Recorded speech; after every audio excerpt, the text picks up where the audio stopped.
ദേവസ്വം ബോർഡിന്റെ ഉന്നതരുടെ നിർദ്ദേശാനുസരണമല്ലാതെ എങ്ങനെ അവിടെ നിന്ന് സ്വർണം കട്ടുകൊണ്ട് പോകാൻ സാധിക്കും? ആദ്യമൊന്നും ഉദ്ദേശ രൂപത്തിലുള്ള മോഷണമല്ല, വ്യാപകമായ അന്തർദേശീയ ബന്ധങ്ങളുള്ള മോഷണം.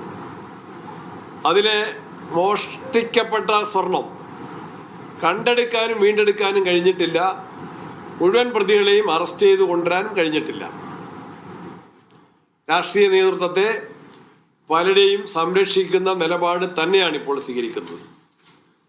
പുതിയ ആളുകളെ അന്വേഷണത്തിലേക്ക് ഉൾപ്പെടുത്തണം എന്ന് പറയുന്നതിലും ഗവൺമെന്റ് ഇടപെടലുണ്ടായി എന്ന് വാർത്തകളിൽ നിന്ന് മനസ്സിലാക്കാൻ വേണ്ടി സാധിക്കുന്നു.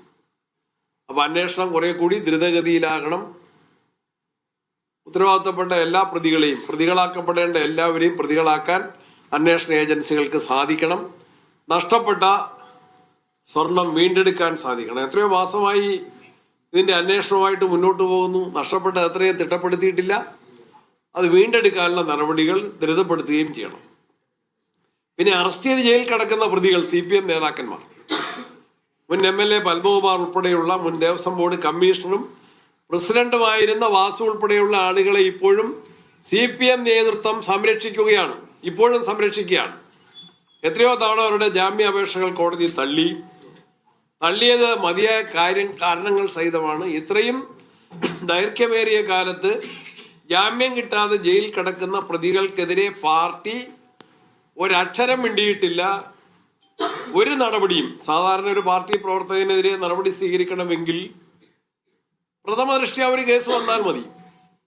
ഒരു അച്ചടക്ക നടപടിയും പാർട്ടി തലത്തിൽ സ്വീകരിച്ചിട്ടില്ലെന്ന് മാത്രമല്ല, മുഖ്യമന്ത്രിയും പാർട്ടി സെക്രട്ടറിയും അവരെ സംരക്ഷിക്കുന്ന നിലപാടുകൾ തന്നെയാണ് ആവർത്തിക്കുന്നത്. ഇന്നലെ മുഖ്യമന്ത്രി തെരഞ്ഞെടുപ്പിന്റെ റിസൾട്ട് അനലൈസ് ചെയ്തുകൊണ്ട് CPMന്റെ അവകാശവാദങ്ങൾ വാർത്താ സമ്മേളനത്തിൽ പ്രഖ്യാപിക്കുകയുണ്ടായി. ഞങ്ങളുടെ അവകാശവാദങ്ങൾ ഞങ്ങളാരും പറഞ്ഞതല്ല.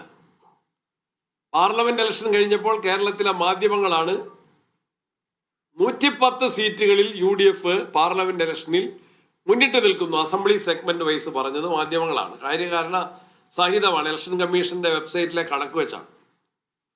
ഇപ്പോഴും തദ്ദേശ തെരഞ്ഞെടുപ്പ് കഴിഞ്ഞപ്പോൾ 2-3 തട്ടുകളിൽ വാർഡുകളിലെ മത്സരത്തിന്റെ റിസൾട്ട് പത്രങ്ങളിലാണ്, മാധ്യമങ്ങളാണ് അനലൈസ് ചെയ്തത്. അല്ലാതെ ഞങ്ങളുടെ ഏതെങ്കിലും ഒരു ഏജൻസിയോ ഏതെങ്കിലും ഏജൻസിയുടെ കണക്കല്ല. മുഖ്യമന്ത്രി പറഞ്ഞ രൂപത്തിലൊരു ഏജൻസിയുടെ കണക്കല്ല. മാധ്യമങ്ങൾ ഇലക്ഷൻ കമ്മീഷന്റെ സൈറ്റിൽ നിന്ന് കണക്കുകൾ സ്വീകരിച്ചുകൊണ്ടാണ്. വാർഡ് തലത്തിൽ ചിലപ്പോൾ കുറച്ചും കൂടെ ഇൻഡിവിജ്വൽ വോട്ടുകൾ വരും. ബ്ലോക്ക് പഞ്ചായത്തിന്റെയും ജില്ലാ പഞ്ചായത്തിന്റെയും വോട്ടുകൾ രാഷ്ട്രീയ വോട്ടുകളാണ്.